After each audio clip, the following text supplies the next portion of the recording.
Bon, on va commencer la table ronde.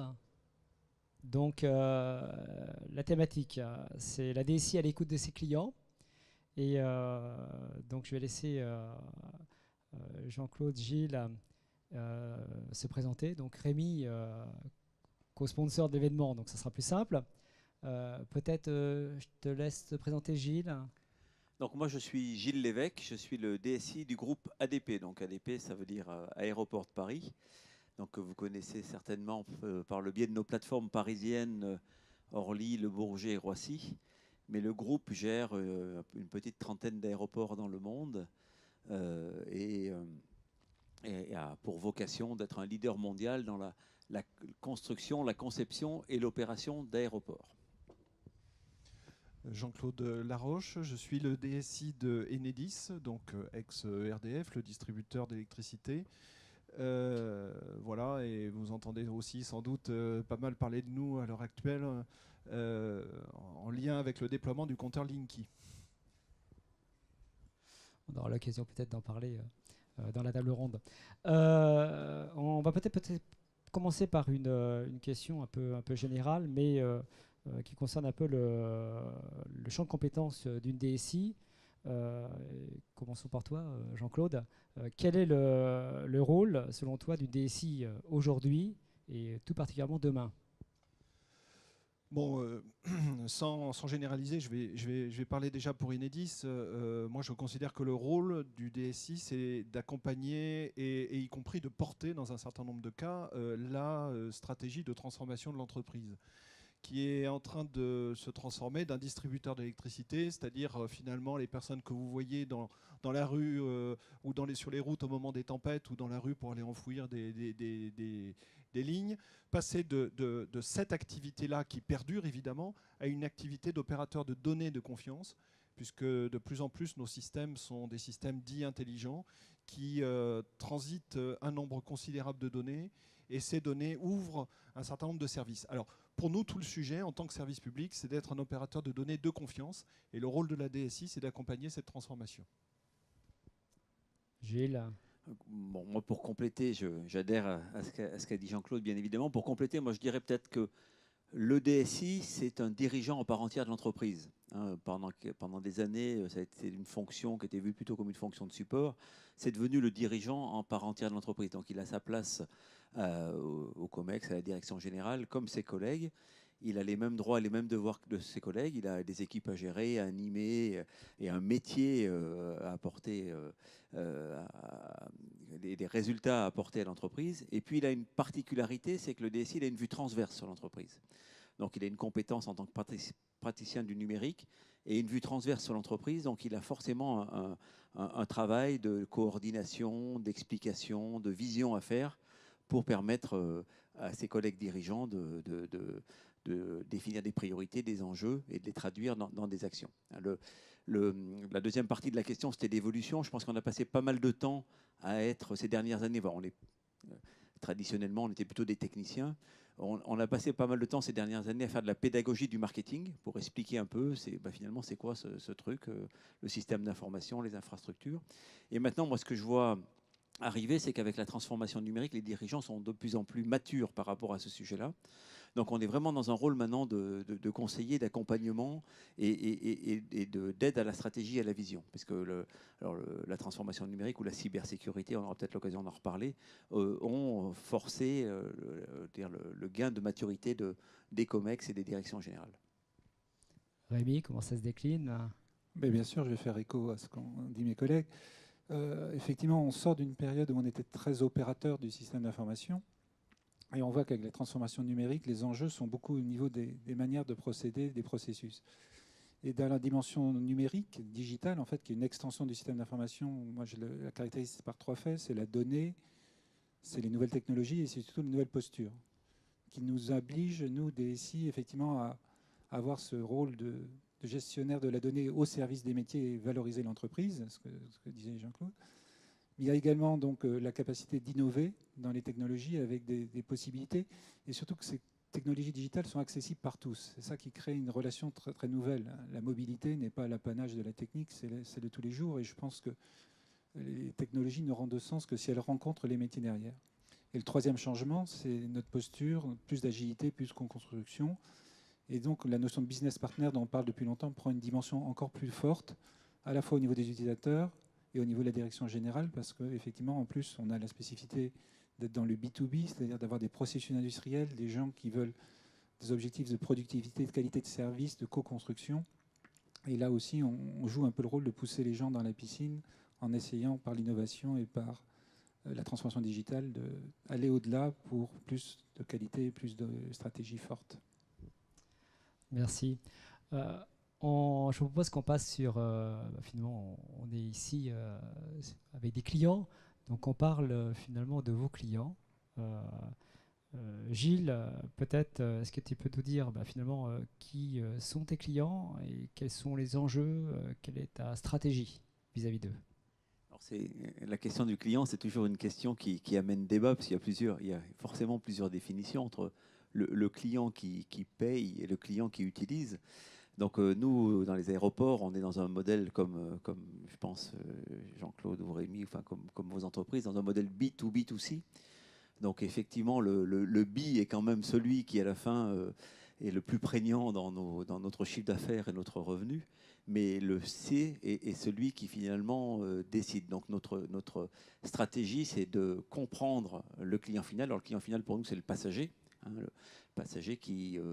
on a à peu près 250 clients business, mais on a plus de 100 millions de passagers par an. Donc comprendre ce passager, comprendre quels sont les facteurs de satisfaction, comment on peut fluidifier les parcours, comment on peut l'aider à plus utiliser les services de nos aéroports. Il vous a probablement pas échappé que les aéroports étaient en forte mutation et ressemblaient de plus en plus à des centres commerciaux dans lesquels on peut bénéficier de beaucoup de services. Donc comment on arrive à comprendre les attentes des passagers, de ses clients, et comment on arrive à leur offrir des services appropriés. Donc le vrai client qui est au cœur de la transformation numérique, c'est le passager pour nous. Jean-Claude?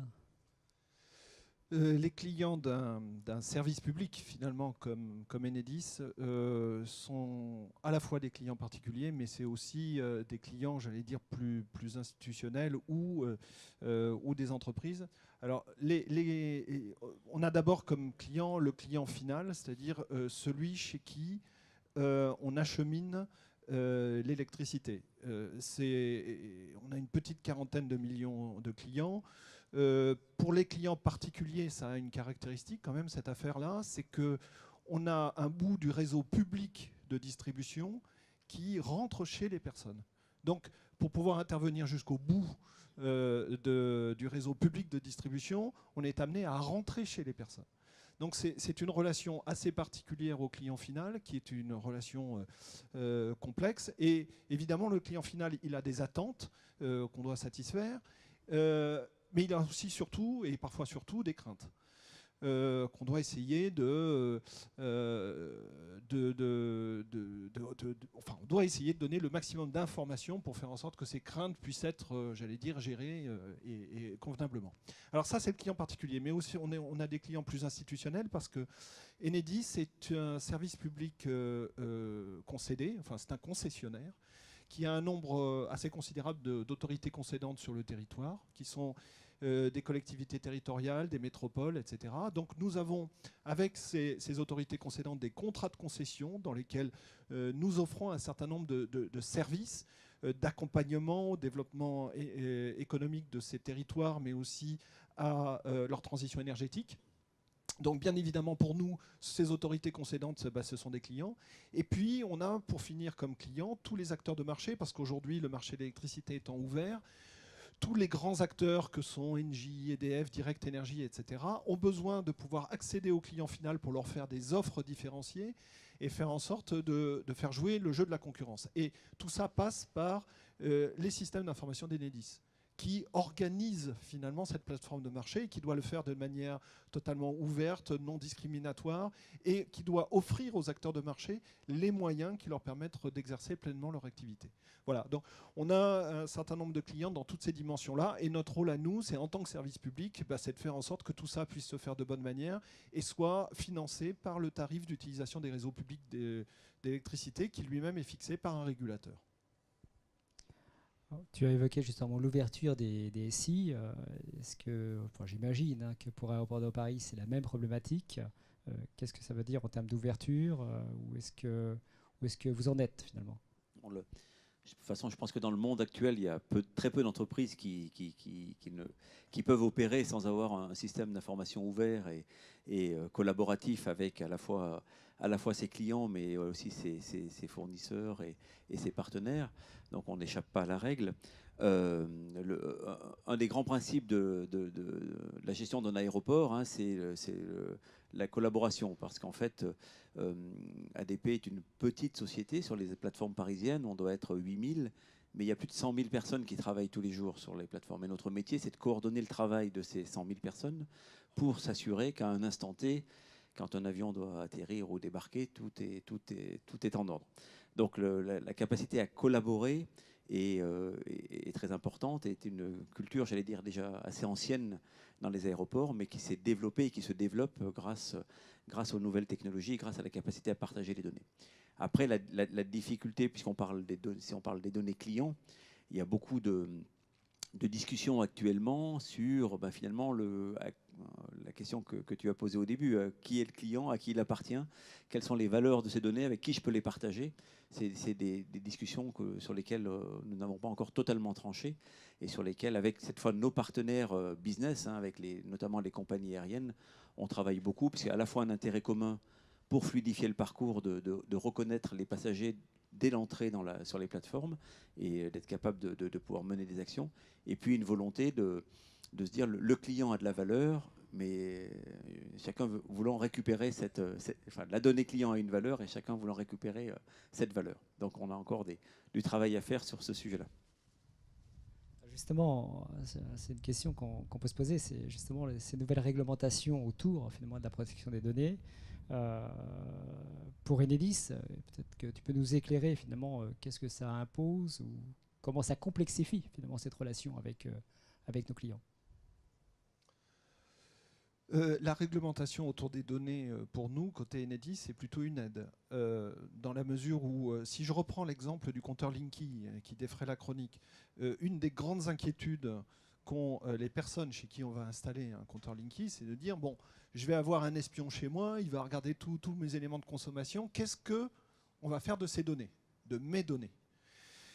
Donc le fait qu'il y ait une réglementation comme le règlement général sur la protection des données, qui est donc une réglementation européenne et qui est entrée en vigueur le 25 mai 2018, c'est une aide pour nous. Ça nous aide à faire comprendre aux clients, simplement leur faire comprendre le fait que Enedis n'utilisera pas les données des clients à des fins qui sont autres que celles des services qu'on leur rend directement ou de la gestion du réseau de distribution. Mais pour le reste, il n'y aura aucun usage qui sera fait de ces clients en dehors de leur approbation explicite, éclairée, qui est gérée comme telle, etc. Donc pour nous, cette réglementation, c'est plutôt une aide. Après, ce qu'il faut voir, c'est que ça n'est pas la seule, notamment en matière de réseau de distribution. Par exemple, si je reprends l'exemple de Linky, il y a des décrets et des arrêtés qui imposent le fait que les données, par exemple, de consommation du client ne remontent pas dans le SI d'Enedis,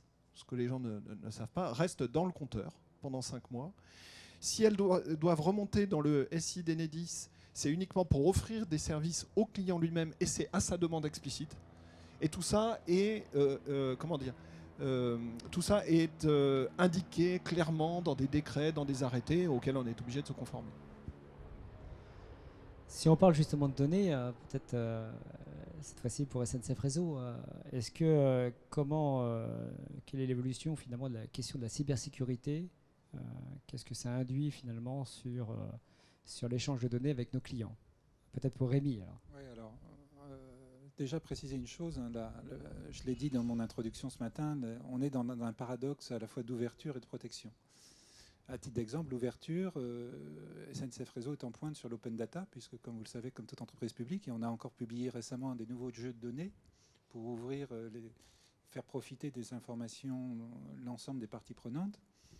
Dans le même temps, on a une activité régulée, donc on a des engagements de protection des données de nos clients et on doit être un tiers de confiance de cet aspect-là. Et après, il y a tous les nouveaux règlements qui arrivent là-dessus. Donc on a un enjeu dans lequel la cybersécurité doit être en place, à la fois dans la protection du patrimoine informationnel, c'est des procédures, des règles, et des outillages qui le font là-dessus. Et les gros enjeux et les discussions qu'on a avec les métiers et avec la sécurité ici, c'est comment la cybersécurité, qui est une protection des assets d'entreprise, la data, encore une fois, on en voit souvent dans la presse des entreprises qui se font voler leurs données et donc les risques sur l'image et sur le chiffre d'affaires. Comment on peut faciliter ce partage pour que la sécurité soit au service du partage et pas un blocage là-dessus? C'est un combat permanent. Je pense que c'est des sujets que l'on partage beaucoup entre DSI en ce moment. On a une problématique côté, je dirais, pour SNCF Réseau, c'est d'avoir toujours plus de clients. Peut-être pour une question pour Jean-Claude d'Enedis, c'est comment tu as segmenté, comment vous segmentez finalement l'offre à destination de vos clients entre ce que tu évoquais, B2B, B2C. Quelle est la stratégie en termes de segmentation d'offres? La segmentation, elle se fait naturellement en fonction de la segmentation de nos clients et des obligations qui nous sont faites aussi par le régulateur. Mais pour prendre un exemple, le régulateur, dans certains domaines, par exemple sur la plateforme de marché qui est destinée aux différents acteurs de marché qui leur permettent de jouer leur rôle, c'est-à-dire de venir proposer des offres au client final et de jouer le jeu de la concurrence, cette plateforme de marché-là, elle est soumise à... D'abord, elle est définie dans le cadre de plateformes dans lesquelles tous les acteurs, de plates de concertation dans lesquelles tous les acteurs peuvent intervenir sous l'égide du régulateur. Et ensuite, une fois que ces fonctionnalités sont mises en place, elles sont soumises à ce qui s'appelle une régulation incitative, c'est-à-dire que les performances, par exemple, la fiabilité de la plateforme, ses durées d'ouverture, le nombre d'heures dans lesquelles, par exemple, elle est tombée en panne, etc., donnent lieu à des pénalités s'ils n'atteignent pas des objectifs fixés par le régulateur. Donc, c'est pour donner un exemple, ça c'est vis-à-vis des acteurs de marché. Bien évidemment, on a aussi toutes sortes de dispositifs de concertation adaptés à nos relations avec nos autorités concédantes, les collectivités territoriales et tout, dans le cadre du suivi des contrats de concession, dont une partie de ces échanges se font dans un cadre bordé, j'allais dire, sur le plan légal et réglementaire, et une partie correspond aux relations qu'on a sur les territoires avec les différents acteurs pour faire en sorte que ces territoires, finalement, puissent se développer harmonieusement avec leur réseau de distribution d'électricité, quoi. Donc voilà, cette segmentation, elle se fait naturellement en fonction des acteurs que nous avons face à nous. Très bien. Il y a un sujet qui prend toujours plus d'importance, hein, évidemment, c'est la satisfaction client. Comment la mesurer, comment s'assurer finalement que cette satisfaction est au rendez-vous? Rémi C'est un souci permanent, hein, bien évidemment, parce que quand on sait que le système d'information porte des opérations de contrôle, de commande, de suivi d'activité, on a une exigence de qualité de service extrêmement forte et en plus de capacité à faire améliorer le service régulièrement. Alors, j'ai tendance à dire que pour mesurer une qualité, une satisfaction client, il y a deux images. Il y a l'image de la photo et celle du cinéma. Celle de la photo, c'est la capacité à faire une enquête annuelle importante pour avoir un état des lieux sur lequel toute la DSI se mobilise derrière pour un plan d'action en accord avec les métiers pour faire évoluer nos applications, pour améliorer la performance de nos services, l'assistance de tous ces domaines. Donc ça, c'est des éléments clés et une photo régulière à intervalles qui permettent de mesurer des efforts est importante. Et l'autre partie, c'est le cinéma, c'est-à-dire à tout moment de contact que l'on peut avoir avec nos clients, par le service desk, par les formations, par les ateliers, c'est de récupérer des informations. Et moi, je rêve d'avoir sur mon tableau de bord ce que j'appelle les tops et les flops du mois, c'est-à-dire vérifier que les applications sont toujours au top là-dessus. Et à l'inverse, s'il y a dans une insatisfaction forte, pouvoir être le plus réactif possible et pouvoir créer ces éléments. Donc c'est l'ensemble de ces éléments qui font pour moi la grande oreille des clients et sur lequel tous les processus de la DSI ensuite doivent s'enclencher. Gilles, pour Aéroport de Paris. Je pense qu'on est dans la même veine. Alors nous, on a, alors je ne sais pas si c'est la chance ou une contrainte, mais on a beaucoup d'organismes qui nous mesurent. Donc on a beaucoup d'organismes qui mesurent la satisfaction des aéroports, parce qu'en fait, c'est un critère pour comparer les aéroports entre eux. Donc on a 3 ou 4 organismes qui, tous les trimestres, émettent des notes sur des critères divers et variés de la satisfaction des clients et des passagers de l'utilisation de nos aéroports. Donc c'est un peu le côté statique des choses.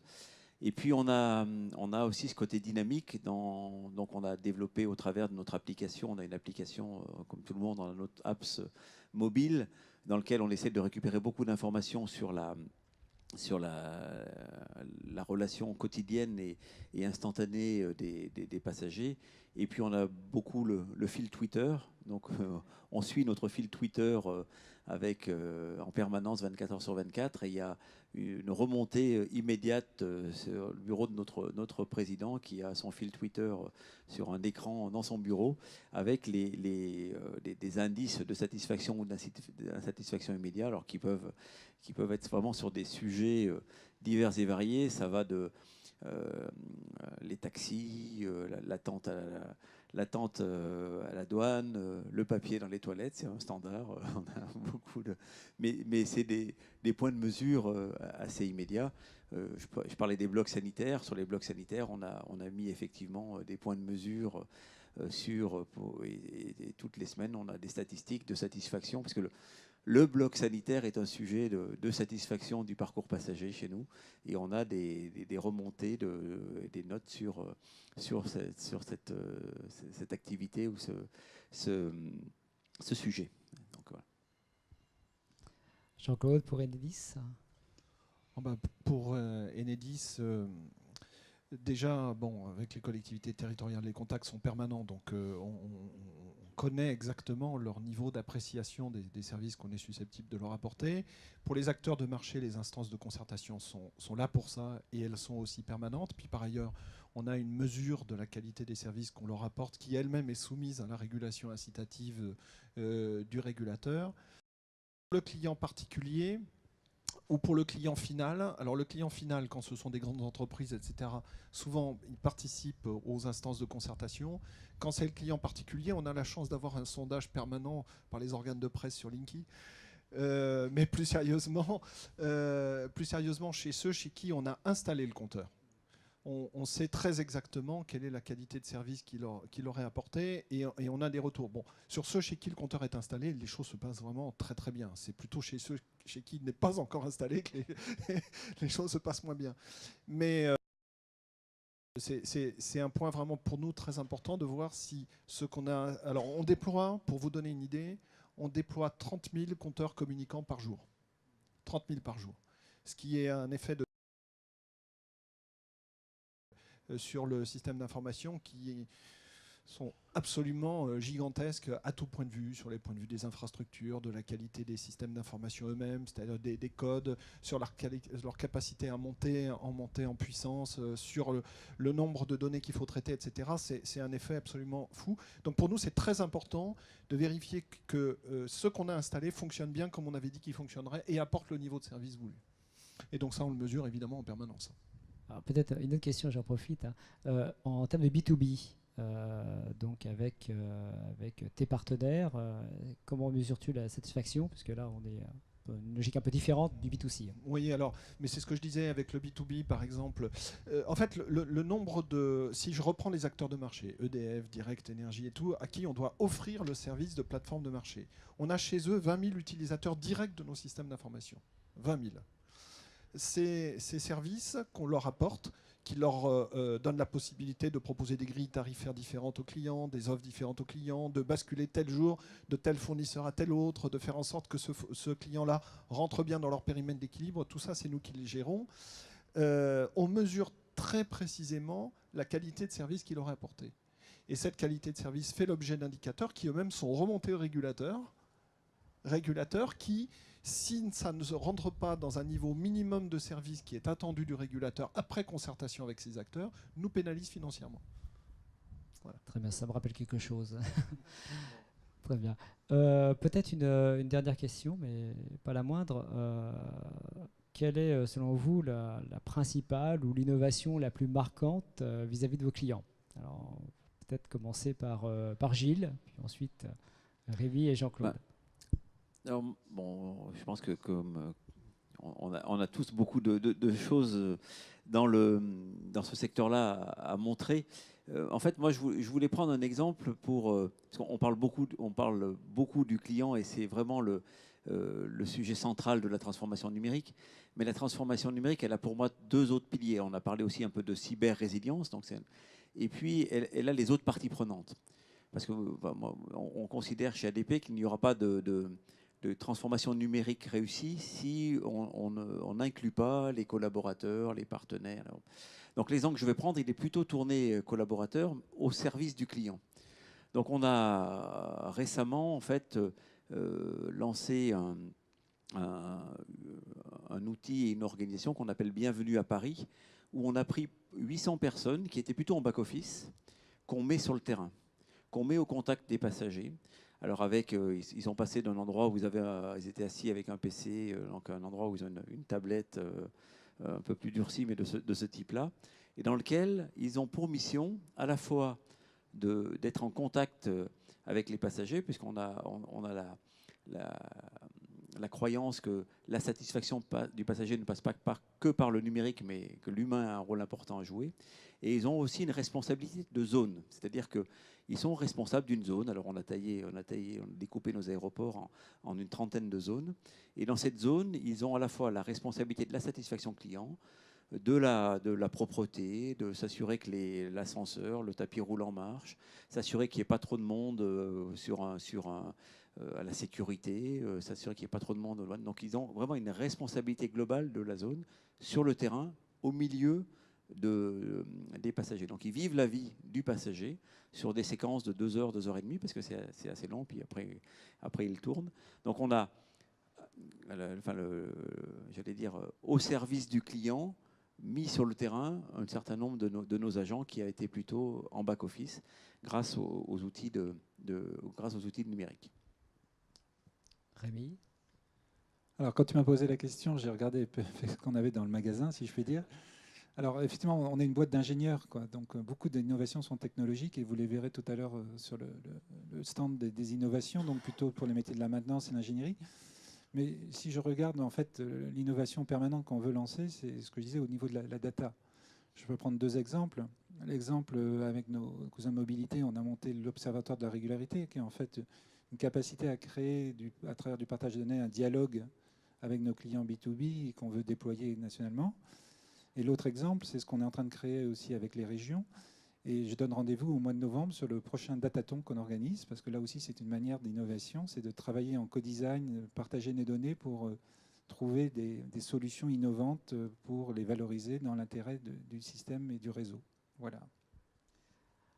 Pour Enedis, Nous, nos principales innovations, c'est les plus visibles. Hein. C'est le fait de déployer à tous les niveaux de tension, donc pour tous les types de clients, des compteurs dits intelligents. C'est déjà fait sur le haut de portefeuille, maintenant on le déploie dans le cadre de Linky, parce qu'il faut voir que ce sont ces compteurs-là qui permettent la transition énergétique. On ne peut pas faire une transition énergétique, c'est-à-dire on ne peut pas mettre massivement sur un réseau des sources d'énergie qui seront alternatives, qui dépendent du vent, qui dépendent du soleil, etc., si on ne mesure pas sur le réseau ce qu'on injecte au plus près du temps réel, et si on n'est pas capable d'assurer l'exploitation et l'équilibre de ce réseau. C'est impossible. Avec un point de relevé tous les 6 mois, c'est tout simplement pas possible. Donc si on veut garantir le fait qu'on va maîtriser l'exploitation de ce réseau dans la durée, en faisant en sorte que cette attente sociétale, qui est celle de la transition énergétique, puisse se faire, on est obligé de mettre des points de mesure de ce qui est injecté et soutiré du réseau au plus près du temps réel et de les mettre un peu partout. C'est un des points majeurs d'innovation sur le réseau de distribution, et c'est un des enjeux majeurs pour le pays. Par ailleurs, après, évidemment pour le client particulier, outre le fait que ça lui permet de voir ses données de consommation et tout, ça lui permet aussi, au passage, d'être mis en service le jour où il arrive dans un logement, de faire arrêter son contrat le jour où il quitte son logement, de faire ajuster le niveau de puissance de son compteur à distance, simplement par une demande téléphonique ou informatique, etc. Ça lui permet de faire appel au fournisseur de son choix, d'en changer quand il veut. Ça lui permet d'avoir ses installations intérieures protégées, par exemple en cas d'orage ou autre.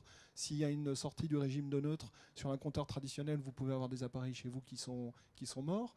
Avec ce compteur-là, ce n'est pas le cas, ça vous protège vos installations. Ça permet aussi d'être dépanné beaucoup plus vite, parce que les compteurs se parlent entre eux, donc quand il y a une anomalie sur le réseau de distribution, on sait grâce à eux, parce qu'ils se parlent entre eux, exactement où elle se trouve, ce qui permet d'intervenir beaucoup plus vite. Enfin, on change de monde, quoi. On change de monde. Et le tout avec le maximum de garantie que précisément les données ne vont pas être utilisées n'importe comment. Donc pour nous, c'est quand même un projet totalement phare. La France en a déjà déployé 12 millions. On est en pointe dans le monde sur le sujet. Ça devrait être un sujet de fierté. On voit bien le sujet sociétal des inquiétudes qui se développent autour de ça. Mais je tiens à rappeler que cette innovation-là, c'est quand même une des choses qui nous met vraiment en pointe aujourd'hui en France quand on compare aux autres réseaux de distribution dans le monde. Merci, je pense qu'on va tous être fans de Linky, au moins là. Marion, on a un petit peu de temps pour une question ou deux? C'est possible là? Alors, une question ou deux questions. Enfin, est-ce que vous avez des questions pour Jean-Claude, pour Gilles ou pour Rémi? C'est la première qui est la plus difficile, non? Non?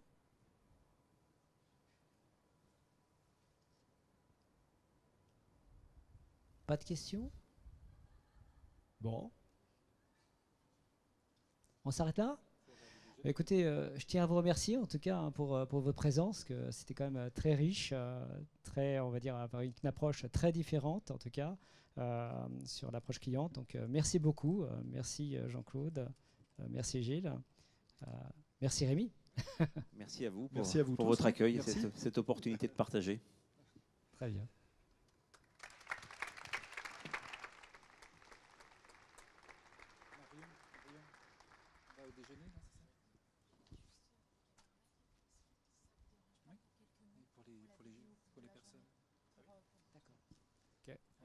Non, mais pour les personnes ici, ils peuvent aller au déjeuner là. Donc a priori, c'est le déjeuner, c'est ça?